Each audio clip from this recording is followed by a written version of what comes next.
Welcome to Internally Guided Life, a podcast to help you unlock a life of balance, fulfillment, and joy.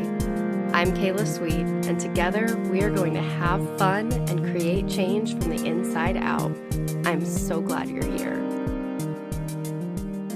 Welcome back, my friends. I am so excited to be here with you today talking about something that really matters in my life, especially in the last year and a half since I've allowed writing to come into being in my world in a bigger way than in the past. One of the coolest things that's happened as I've explored my additional identity as a writer is that I've got to be in spaces where I'm meeting other authors and hearing their stories and being exposed to their work. And it's been so much fun, such a cool community out there sharing their work, their words, their stories, and doing it with so much intention. So my guest today is actually somebody that I met through a authors event. We were both there with our books and we just hit it off right away. I'm so excited to be having this conversation. We're going to be digging into the topic of writing as a healing mechanism. So we all know what it feels like to read work that really resonates and the way that that just sometimes clicks things into place. But something really similar happens when you're on the other end of the page, when you're the one writing the words, when you're the one putting the stories together. And I've never written fiction, so I'm really excited to get another perspective on this from someone who's explored all different types of writing, fiction, nonfiction, medical. So with that, our guest today is Ashley Hattle, and she is an award-winning author and writer. And her work has been featured in Nature, Invisible Project, and Spill the Ink magazines, as well as medical journals and so many online articles. She spent 10 years as a staff writer in medical marketing and a senior editor in insurance news before transitioning into fiction, which is just such a fascinating story to me. So I'll have to have her share more about that. But she is in the fiction world now, and she recently published a book called A Haunting Between Worlds, which is the book that I've read, and I just absolutely fell in love with it. So with that, I will welcome Ashley. We're so excited you're here. Hi, Kayla. Thank you so much for having me. I am so excited to have this conversation with you. It's going to be amazing. I think of when we connected for coffee and just like the time just went by so fast. Definitely a kindred spirit. So that always helps. Oh, absolutely. And I am still in love with your poetry book. The poem you wrote about swimming and then the one for your sister are two of my absolute favorites. Oh, you hadn't mentioned the sister one. Yeah, obviously that one's close to my heart because it's for my baby sister. But yeah, the swimming one we had talked about before, and yeah, it's just cool to hear which pieces of my work that you relate to is similarly, I'm sure, as you feel when other people are trying to relate to your stories and your characters and the work you're putting into the world. So thank you for sharing that. And before we just dive right into the writing process and the healing that can happen through this, let's give you a chance to share a little bit more about who you are and what you're about in the world. So, what's your story? What's important for the listeners to know? Okay. Well, I am Ashley Hattle, and I grew up in a small farming town in Nebraska called Fairbury. And I've always loved to read and write. Uh, I think the very first thing I wrote was a play in third grade uh, about, and I made my friends act it out. It was called The Bandit, and they stole a teddy bear and demanded a ransom of 20 Snickers bars left behind the tree. It was only 2 pages long, and I still have it, and it's very precious. And I continued writing after that, mostly fiction. But when I was 14, I was sexually assaulted by a boy from another farm. And I didn't know how to talk about it, but I knew how to write about it. And I ended up writing my first ever song called Exposed to help me deal with that trauma, and I got to perform it freshman year at our annual high school concert. And I think that was my first aha moment of writing can be healing because I got to reframe it for myself, going from a victim who, you know, didn't really know what to do or how to talk to my friends or family about what had happened, to putting it in writing and sharing it with the world. And he was at the concert and walked out, and it was a really cool moment, uh, that I was reminded of while thinking of your questions for today. Mm, And after that, writing was healing from there on out. So many poems, so many songs, to get through teen angst and to figure out my place in the world. And then after graduation, I went to art school in Denver, Colorado for photography. uh, I developed a medical condition called cluster headaches, which really threw me for a loop because I was used to being otherwise healthy. I had never been struck down by something that made me feel like I was having an aneurysm for up to 90 minutes a couple times a day. mm, Uh, and that made me step away from photography. And I still love photography, but you can't shoot somebody's wedding when you're having cluster headaches. There came a moment where I was the second shooter for my boss, and some of the pictures turned out blurry from the first dance. And that was the moment where I was like, okay, like this career is done and it's time to move on. mm, So I went back to school for journalism and re-fell in love with writing. And I worked for my school newspaper, and I really loved the investigative journalism part, like finding out the real story and sharing the hard-hitting things. Like when I was writing for my journalism department in high school, I covered teen pregnancy and like really difficult topics that some of the adults in town didn't agree with. But it was cementing in me how much writing gave me a voice and how much people liked reading that. When I went back to school and graduated um, from Metropolitan State University of Denver with a journalism degree, I still had cluster headaches, and I wasn't sure if I could survive in a corporate environment having that medical condition. And at the same time, I was really frustrated that there wasn't any information out there on my medical condition. I Googled a few search terms on Amazon, like cluster headache books on cluster headaches, and it was migraine, migraine, migraine. mm, And the few books I found, they weren't, they only covered it for a paragraph or a sentence. And so that's truly when my writing career took off, I think, because I found this community of people just like me who wanted to be heard, who wanted to be seen, and wanted to share their stories so that we all weren't reinventing the wheel. And I interviewed them and published my first book on cluster headaches in 2017. But while I was doing that, I was also working on A Haunting Between Worlds. It took about 10 years for me to get the story right. And that's why it means so much when a reader comes back to me and says how much it landed with them, especially emotionally, because so much of my healing journey is in that book. Yeah, so I guess my story has always been about giving a voice to the voiceless, but also making sure that my story is told. mm. Yeah.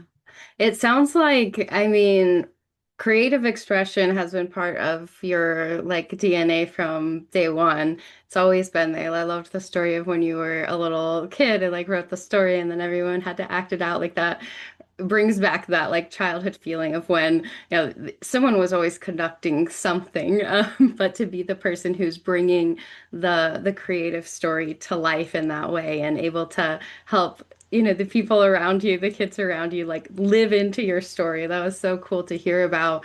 But also just want to thank you for the vulnerability and sharing the song that you wrote after the sexual assault. I think that's something that It's just hard for anybody who's experienced that to speak about it. And so many of us women have experienced some degree of that across our life at some point or another. And it is one of those things that there's a lot of shame and stigma around. So I just want to appreciate your vulnerability and I loved imagining the moment where you were singing that song and how many other people probably really needed to hear that too. Like you were able to stand in your own strength, but also I'm sure ignited like a flame of hope for other people in that audience who've dealt with similar things. Oh, I certainly hope that it did. For me, as it allowed me to take control of the situation and take back my story and myself. Let's like let's dig into that a little bit more because I think that's such an important part of this conversation, right? When we're talking about writing as a vehicle of healing. Like let's just go right into that lens of when you're navigating these hardships, which you've had more than your fair share from, the incident when you were an adolescent to even cluster headaches. That's a different kind of pain and hardship, but when it's interfering with your ability to do your creative work and making you think about what kind of environments can I thrive in with this and how do I manage this? Like it sounds incredibly challenging. So what ways have you leaned on writing to help you navigate the different hardships across your life? Ooh, well, uh, for the cluster headaches, I think similar to the song when I was 14, when the book came out, it was so validating to hear from other people that they felt seen and that they didn't feel alone anymore. And I think that's something that I aim for in my fiction writing and my poetry as well. Um, I think some of the best writing comes from really painful places, the stories that truly stick with you. And when I was fine tuning Haunting Between Worlds, my husband and I were trying to start a family, and that ended up being a really difficult process with several losses. And I was able to channel uh, my grief and frustration through some of my characters and round out that story and bring some healing for myself as well as those characters in the book. Mm. It's really interesting to me the way that you can weave like the healing in regardless of the writing type. So whether it's like you're writing more poetry or songwriting and expressing your, raw emotion through those forms, or writing nonfiction, like really informative work, like the work that you've done around the cluster headache stuff that is really going to give people information that they need to navigate through. But then hearing about the way that your fiction characters have also contributed to your healing. That's definitely something I want to explore because I've never written fiction really, maybe a few short stories out of assignments in college, here or there. But poetry's always just been easier for me, or nonfiction.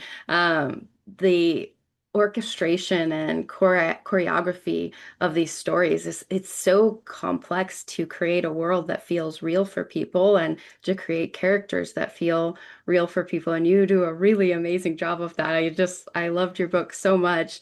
How did, in the fiction realm especially, how do you weave your own healing into that while also like pulling all the threads of this very, surreal story together? Well, I put a little bit of myself into each character to help humanize them. Like even the villain, Catherine, where we don't like her, but she still has this special place in my heart because I understand her entire backstory. Each character in the book, when you're writing a complex story, you do character sheets, and so I have 3 or 4 sheets on the 4 main characters, uh, and I put a little bit of myself in them, probably more into Charlie and David than Catherine and Patrick, but it it helped make them real to me.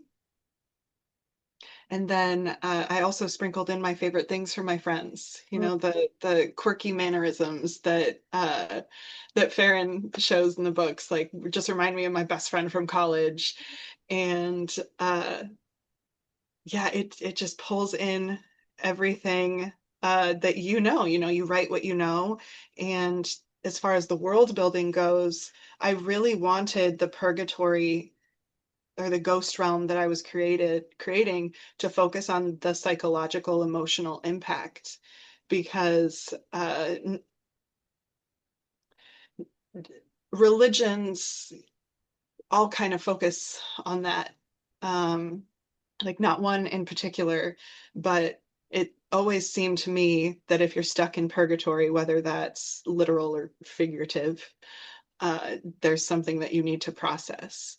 And so giving uh, this realm, the magic that's connected to emotions, just felt so fun to me because I have a lot of anxiety and I get panic attacks. And when I'm having a panic attack, it does feel like the ground is sinking beneath me and like grabbing on and I can't go anywhere. Alternatively, when I'm feeling my best and like I can do anything, it feels like I can beat the bad guy and shoot magic rays from my hands, you know. So I really wanted that to come through because I think all books are that way, whether it is thriller, supernatural, fantasy. Uh, there's character growth and it's psychological and it's healing. Yeah. I think just hearing you, and we've talked a little bit about your book before, but in this moment hearing you reflecting on the way you wove like yourself and the people you loved into the characters makes so much sense to me. I love Farron, by the way. Like her character was one that I really related to as I was reading it, but and the main character as well. But all of the characters, you're right, they have depth and complexity, and even when you're not rooting for them, you have a sense of understanding why they are the way they are. And I'm a very empathetic person, so for me, as I'm reading, to feel that kind of connection with everybody, even the people that are going against the person that we're rooting for, is it's a really cool thing to be able to capture that emotional nuance. It really felt like as a reader, your story was operating on multiple levels, both in the story itself, but also in me, like emotionally, cognitively. Like there's the part where you're following this story and trying to figure out, because it's a mystery, right? Like you don't really fully understand what all is going on at first. You're just kind of thrust into this world. And you're trying to orient yourself as the character is. Um, so you're trying to pull together the threads of the story itself, but you're also experiencing the emotions through the characters that they're going through, and knowing that you kind of pulled in your emotional experiences of anxiety or of euphoria or of empowerment, like that makes so much sense as to why those things feel so real and so gripping. It's so easy to like be in the character's shoes because of that, you know. I can imagine it would feel very, very shallow if it was just the narrative story without that deep emotional layer that you built in. Mhm. Absolutely. And it's funny you should say that because I have been querying a middle grade horror novel that I wrote, and that's the thing that's missing from there. Mm. And I'm really excited. I finally put that together this week and I've started my hopefully last draft before I query again. But because people are complex and you need to feel that when you read the character or when you read the book, and they don't feel real unless they have that complexity. Yeah. Uh, one other thing I really loved in the book was jumping through memories. Mm. To me, it reminded me of Eternal Sunshine of the Spotless Mind. I love that movie. Yes, yeah, great movie. And just how Charlie has to, well, first of all, the main character, she has to escape into memories to get away from the shadows before they can capture her. But she also has to go back to those memories and process them. And now that I've done some more psychological healing work in my personal life, I see how profound that can be, going back into a traumatic memory and thinking about it differently than when it was actively happening, and how transformative that can be. Yes, that's where like the nerd in me starts to get excited because I am always wanting to see the studies that people have done on these things, even though I know it in my heart, like I've experienced it, but there's something so validating when Western science also points a finger and says like this thing is measurably happening. And that's one of the things that, shows up again and again in the research is that when we write through traumatic incidents or we revisit a memory and we allow ourselves the permission to author it and to own it, like the powerlessness steps down, but also like the meaning making starts to come in. We start to be able to use that part of our life experience in a different way, relate to it in a different way. It's almost like we're time traveling by going back into those memories and processing them for ourselves. And the fact that your character was also able to do this, I think just speaks to that healing journey, like you feel for her as you're navigating the book. It's gripping. I loved it. Love that. And I'm so happy that that came through, because it's one of my favorite parts. Like, starting with her in the garden, as it represents her mother and that relationship. I'm so grateful that you found it so meaningful. Well, It's the always, relationships too, like the relationships you pulled in, it wasn't just a love story. There's friendship, there's the relationship with her mother. How did you draw the inspiration for all of those different connections within the book? Was that the intended design of the book, or was that kind of part of your processing your relationships through the characters, or both? I'm curious. well, I think if you'd asked me when the book came out, I would have a different answer, but I do think that the relationship with Charlie and her mother and how it plays out was kind of a love letter in itself, regarding my relationship with my mother, which can be really complicated. Um, and it was really healing for me to write. I don't want to give any spoilers, but I know you know the scene. I know I'm Uh, trying not to. I'm trying to like talk about it with excitement without spoiling it. yeah, but that moment was so healing for me as well as for Charlie and the readers, because you may not get that in real life. Something I'm learning to practice is radical acceptance. Mm, The people in your life have different experiences, have different reactions. They experience the world and perceive the world differently, and you may never get the apology you need, but it's really cathartic to write it. mm. Oh, that's so cool. Okay. This is just like I had a mental shift in this moment of how I think about like the fiction avenue of healing because you're writing possibility that may never be lived in reality. Like that's such an empowering act. Talk more to that piece of like becoming the narrator, becoming the author, becoming the one who's penning the story, and like how does that support this healing journey for you as you've written? I mean, whether it's this book or other writing that you've done. Well, it allows you to step away from it. And I think it depends on what project you're working on, because I also have started a brand new draft of a YA horror novel called Head Count, about a character named Finch, who's very tortured and responsible for his young siblings. And uh, I just have so much fun diving into these characters' heads, and it doesn't necessarily feel like I'm making up their backstory, but more discovering it. Mm, And I think I think as authors, we always have maybe a vision of what the character looks like, or maybe a person that reminds us of that character that we draw some of those character traits from. Uh, but in getting into other heads, it has helped me see different perspectives. mm, A Haunting Between Worlds is a split perspective book where you're reading David's perspective, Charlie's perspective, sometimes Patrick's, sometimes Catherine's. And that was really, really cool for me to get to be the villain, to get to be the good guy, uh, and how that feels and what kind of life experiences can make somebody that way. Mm. And the character development, that's my favorite part of any story is just discovering them.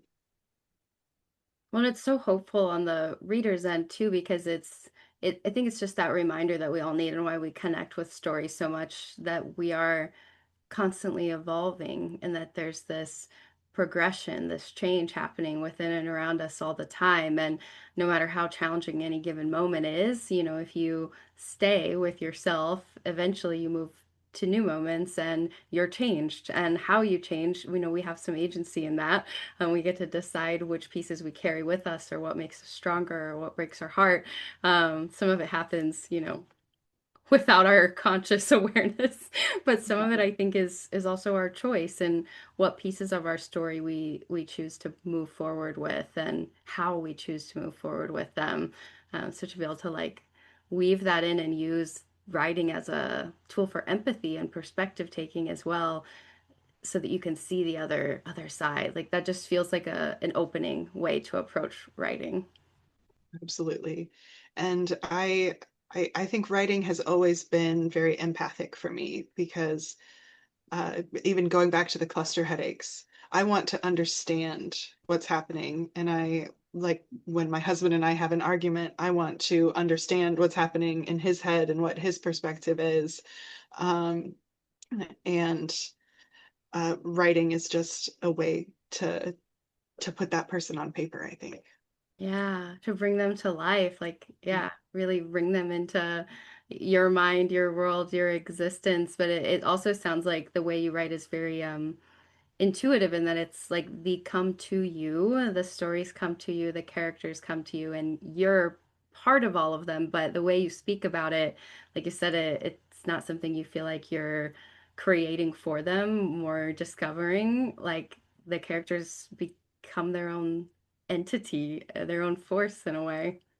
They truly do. And it's funny because I was telling my husband 2 months ago when I was querying 20 agents how frustrated I was that I wasn't writing because I had this character in my head telling me the story. And now I'm glad that I'm finally able to get it out on paper because it's been in my head for months now. Mm. So is And that, oh, go ahead. uh, and I love that a captivating story can do that.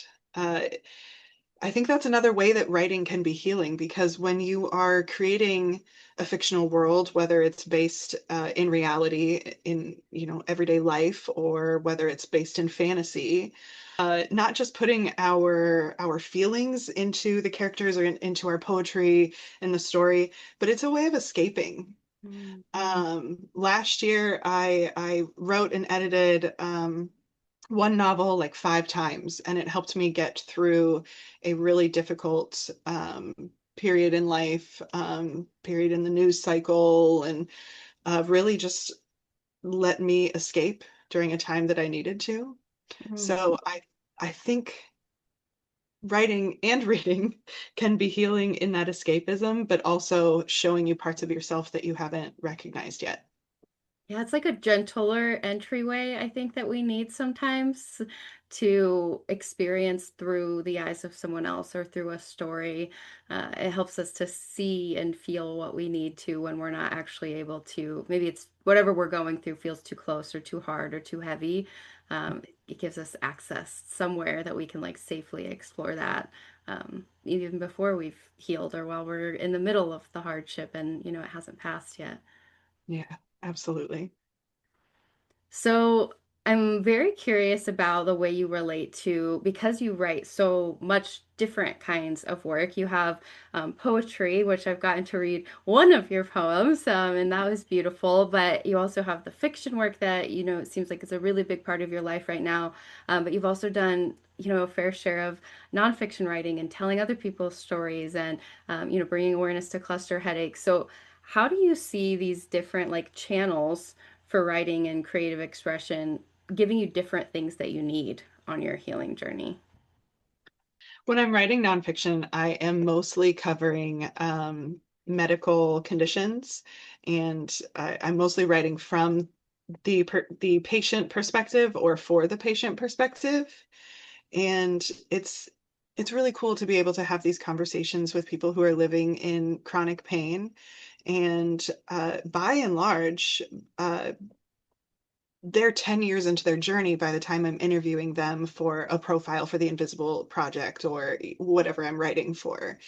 And it's truly amazing to see that most people faced with chronic pain don't wallow for long. Like the resilience, it's too bad that we have to be resilient. But they're some of the most incredible people I've ever spoken to. One of the last women I interviewed, she has a host of chronic medical conditions that have debilitated her most of her life. And her way of giving back, of healing, was to enroll in as many clinical trials as she could so that she could help provide data points to help other patients like her. Mm, And that's the bulk of what I do in nonfiction writing, and it gives me goosebumps just thinking about it because it's patient stories that are the most powerful. Uh, and I also do some of the more boring medical writing, like from the doctor perspective, the research right. perspective. But it's the patient stories that really touch me, and they also remind me of where I was so long ago. Um, and then I get to bring that into fiction. I think they're so closely tied like that, and maybe why my characters in A Haunting Between World are so visceral, Mm, uh, because I'm drawing on real world interviews and people I've met and funneling them into these flawed but beautiful characters. mm. Yeah, the degree of like heart, I think that moves through when you're talking about these very like different. Like if we're classifying them, anyone else who would look at them would say, cluster headaches versus like, fictional mystery horror type stuff. It's like it feels different, but the way you speak about it, it seems not so different at all. Like you're able to integrate those worlds really seamlessly because it's like the heart and the people's stories and the care that makes it all kind of one and part of your story too. Absolutely. Yeah. So, when you're writing fiction in particular, is there anything that does for you differently when it comes to exploring that emotional truth we've talked about and this visceral nature of your characters? Is there just something about fiction that opens up a door to explore emotions for you in a different way? Yes, because I get to assign emotions to a character versus when you're interviewing a real person. Right, and it's You you can get say what you get, yeah. that, yeah, they seem this way, but I'm not inside their head. I don't know Yeah. what they're feeling. So to get to put that internal voice uh, is is powerful to me, and it allows me to escape too. Like if I've recently had a frustrating encounter with, somebody at the grocery store, I can put that into a scene and feel better about it. Mhm. Oh, that's such an interesting thought because then it's like it creates this just realistic feeling as you're navigating the world of the characters, right?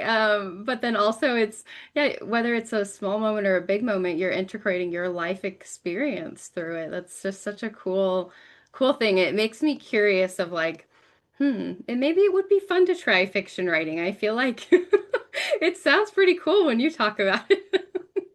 It's it's really fun. And I gotta say, I started writing A Haunting Between Worlds when I was 19 after I finished the Twilight series. Ah, yes, I remember that era. I think we're around the same age, so we probably read that series close in time. Yes. And I finished it and I was enthralled with the story, don't get me wrong. But I was like, I could do this. Yeah. And so I wrote the first two chapters, and they were wildly different than they are now. Uh, but it was so fun. I came out of that writing trance and was like, oh wow, this is so fun to create a world, to create characters, and disappear into it in the same way that I disappear as a reader. Uh, so that I think you'll have a lot of fun with it, especially with your background in psychology and everything that you read.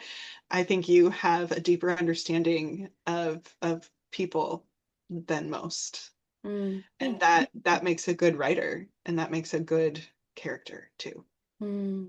I think the hardest thing for me would be the the drawing from imagination to the same degree as reality. I feel like the real stories and the real people would come to me much easier than like the integration of you've got to be imaginative, right? Like you're not just telling a true story as to how it happened, you're integrating those true things into these character worlds. So there's like this other layer of yeah, you have to be tapped into like the creative flow too.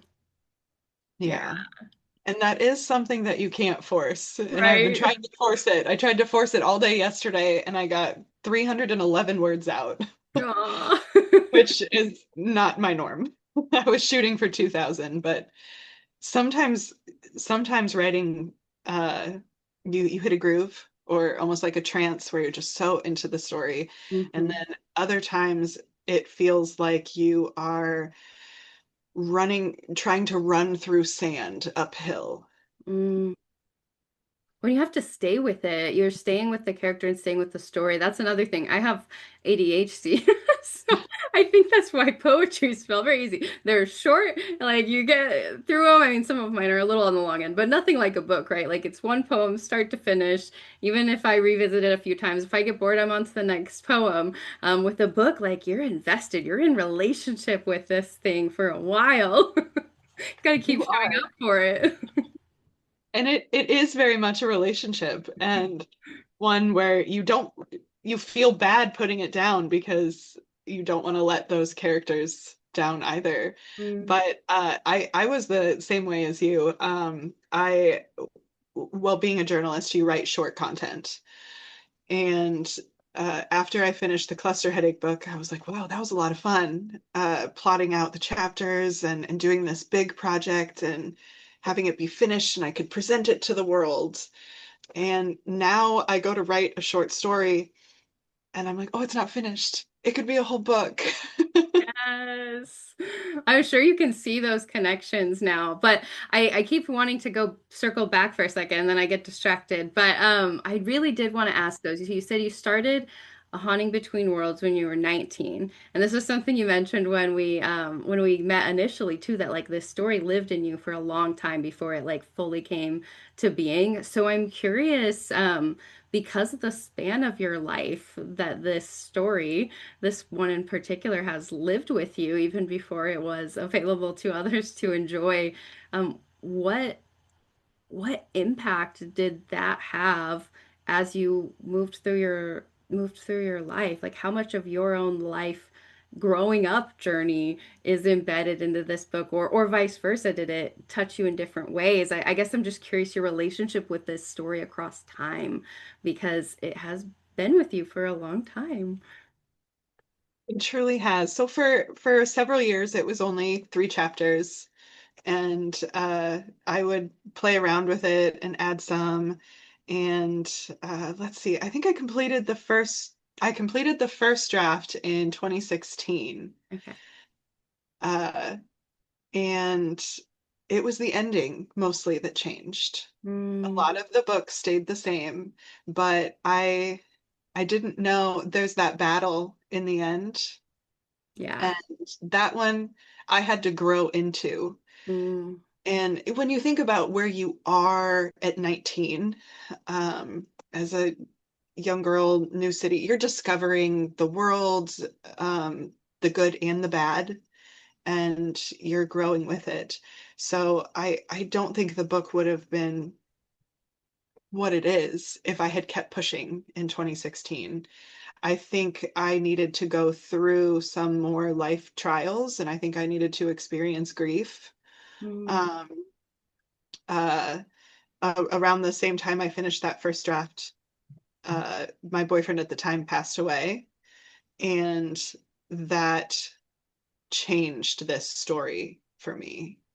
Uh, because Charlie's in the ghost realm with, you know, and so much of that loss helped me shape the ending.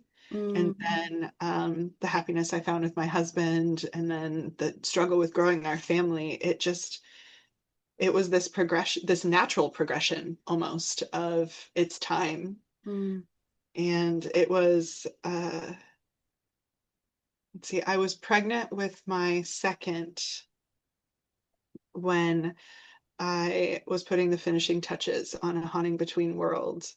And it was really, really beautiful to be able to bring that baby into the world too. mm.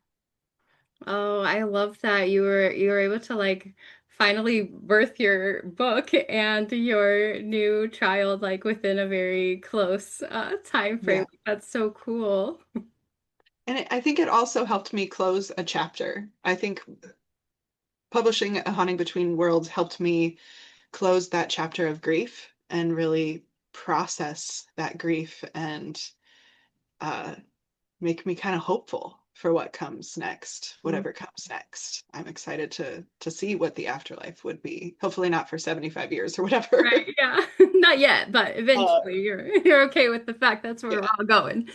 yeah, That's such an interesting thing too, this thought of once you get it out on paper, once you've written it down, once it's like part of physical reality, it almost doesn't have the same internal power. I definitely felt that with my poetry book as well, right? Like I had decided to share some like really vulnerable things that I had written even when I was much younger in that book. And even though some of them are kind of raw and less polished, and I just wanted to be brave and like just share that as it was. But it was the coolest thing because it was like once I finally was out there in the world, it was like it's not mine anymore. Like I can own that part of me and who I was then, but now like it's something that the world can relate to however it will. Like I don't know, there's something liberating about that. Like you said, like it's a chapter closed and now you can look forward with a little more hope, maybe.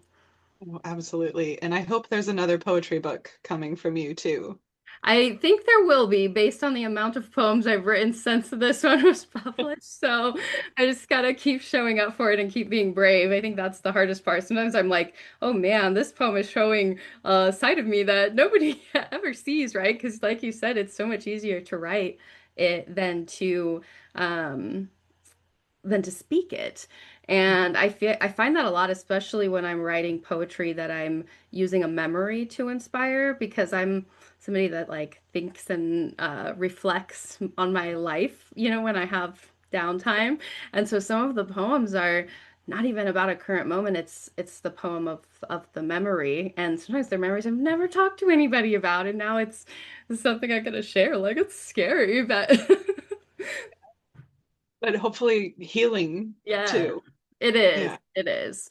Well, in writing it is healing on its own, but there is another layer, I think, of healing that comes when other people get to witness you in your real, raw, unhealed form. Like to be accepted and to have people relate and to have people feel seen through your words, whether those are fiction or nonfiction or poetry or song. Like that's such a powerful way to connect with other people, right? absolutely. What you just said is exactly right. I think healing through writing is all about being seen and heard and helping other people feel seen and heard, whether you're writing about medical conditions or making up an imaginative story. Yeah, yeah. It's this like deeply human thing that we get to do together.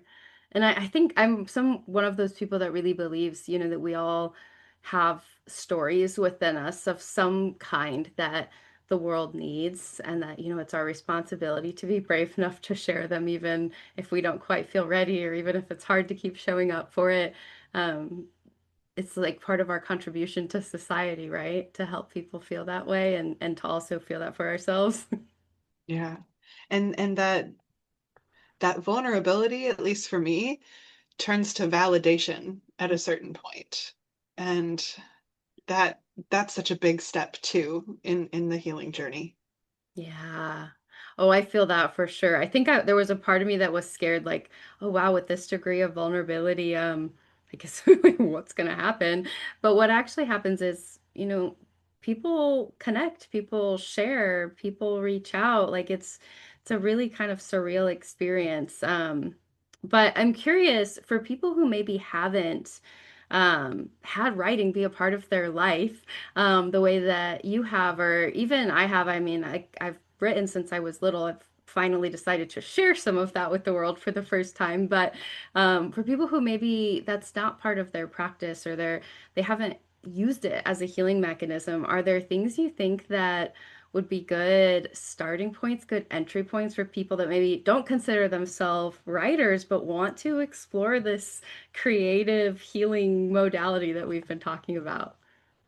Absolutely. And I'm so glad you asked that question.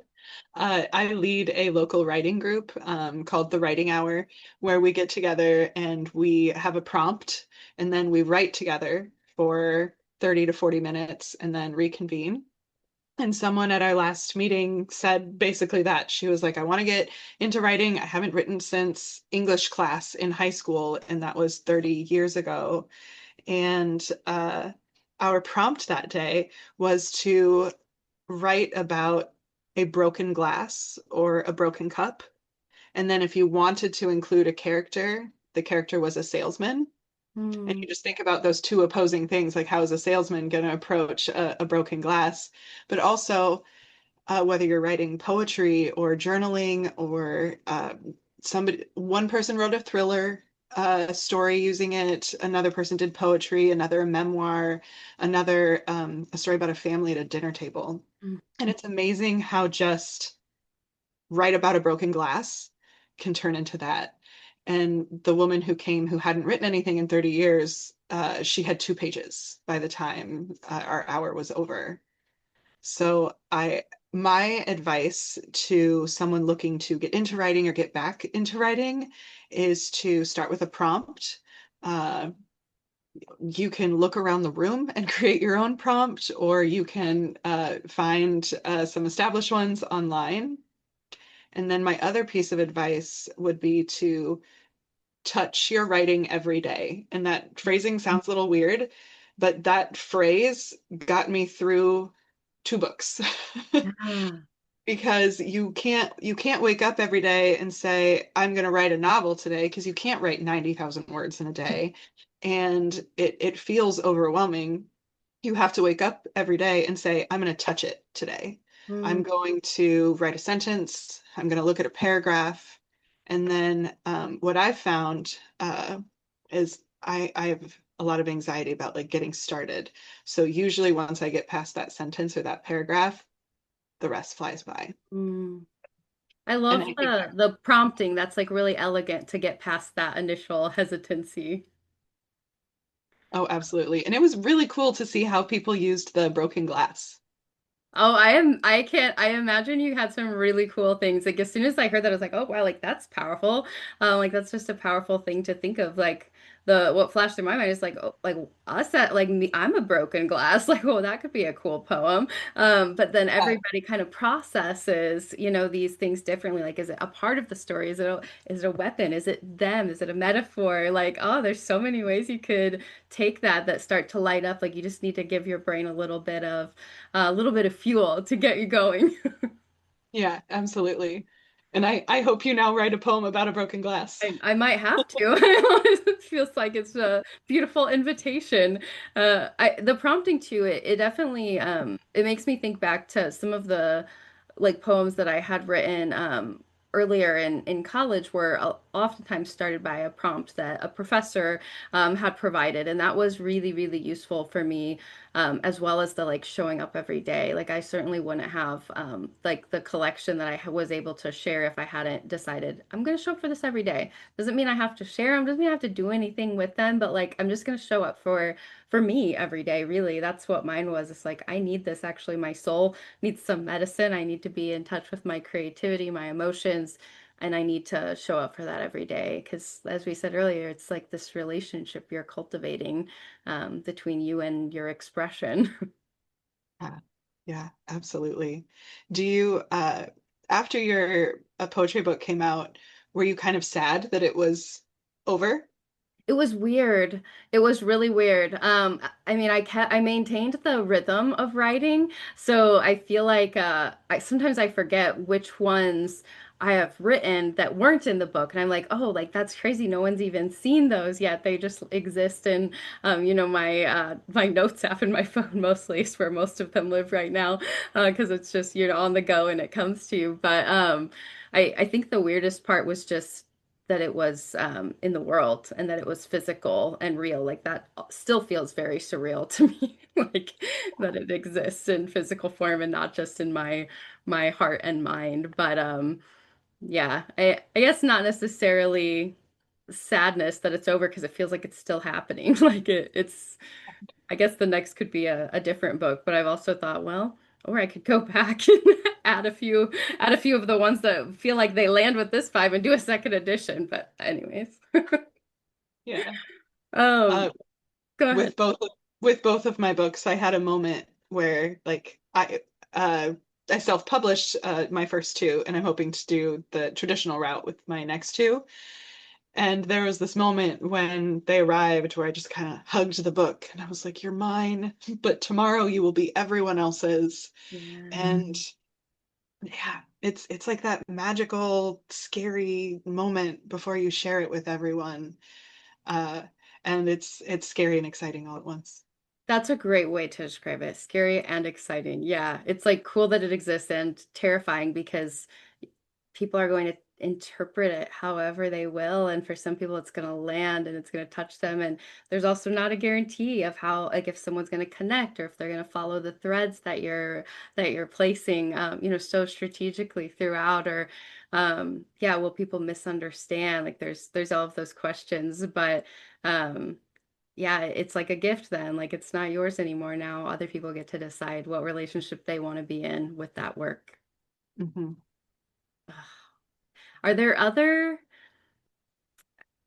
things that you want to make sure that the listeners know as we're getting closer to the end of our time together about this modality, writing as healing, writing as something that allows us to integrate and to show up and to advocate for others and ourselves? Like we've covered a lot of ground, but when it comes to the how or just the process of it, is there anything that you really hoped you'd get to share that we haven't gotten to yet?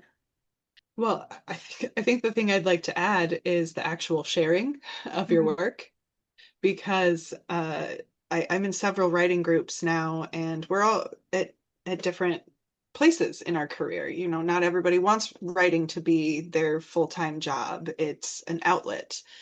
But as you write and as you put your heart and soul into this work, share it with people. Mm, And that's one of the hardest things as a writer. I mean, I started that story at 19 and I shared it with two people, and then I didn't share it with anybody for like 6 years. Um, and we have this tendency to hold on to it because it's so close to our hearts. But that sharing it with other people is how it gets stronger. mm, Um, uh, I learned with my middle grade novel, and with A Haunting Between Worlds, like having early readers can really help you find places in the narrative that maybe aren't landing like you want them to. mm. So sharing your work early and often, it's scary, but it's going to make your writing so much stronger. And then along that same line of sharing is be careful who you take your critique from. Mm, If you're writing a supernatural thriller and somebody who loves romance novels is reading it, their feedback isn't going to be as poignant as somebody who has read supernatural thrillers for the last 10 years. mm, Finding the right audience is really important, and filtering out the critiques that I don't want to say don't matter, but filtering out the feedback that isn't going to get you where you want to go. mm. Yeah, it's like each piece of feedback is it's an invitation, not a requirement to the call, right? You can decide for yourself if that aligns with what you're trying to do with your work. That sharing it is so scary though. Like I'm glad that you mentioned that and encouraged that because I think that's where part of the healing comes too, right? As we've spoken to, it's like the being seen and being known that's so powerful. And I don't think I shared a single thing I ever wrote really with anyone aside from maybe like professors or like my writing or poetry professors or just different writing that I had done in psychology where I shared and exposed more of myself, but it was always to like one select person that wasn't really part of my regular life. And even my husband hadn't read most of my poems until the book was published. I kept it really close to the vest. So that encouragement to like let people in, I think is really needed. Even for me, I'm realizing in this moment I have a slew of poems that no one's seen right now. So you might be getting some emails later asking for your I'd love feedback. that. I'd love that. Send me one about broken glass. Yes, yes, the one that you inspired in this episode. Um, I have two more questions for you. One is more tactical, but before we get there, what is the thing that you most hope that your readers or the listeners of this episode take with them? So if they pick up one of your books or if they hear you talking today, is there like one core thing that you really want people to leave with, a feeling, a thought, a hope? Well, I think along the lines of healing through writing. Um, I go back to, what happened to me at 14 and the cluster headaches. Our lived experiences can feel really heavy when we hold them inside and don't speak them or write them. And I have always found writing as such an effective therapy because it gets it out of your body and onto the screen or the paper, whichever medium you're using.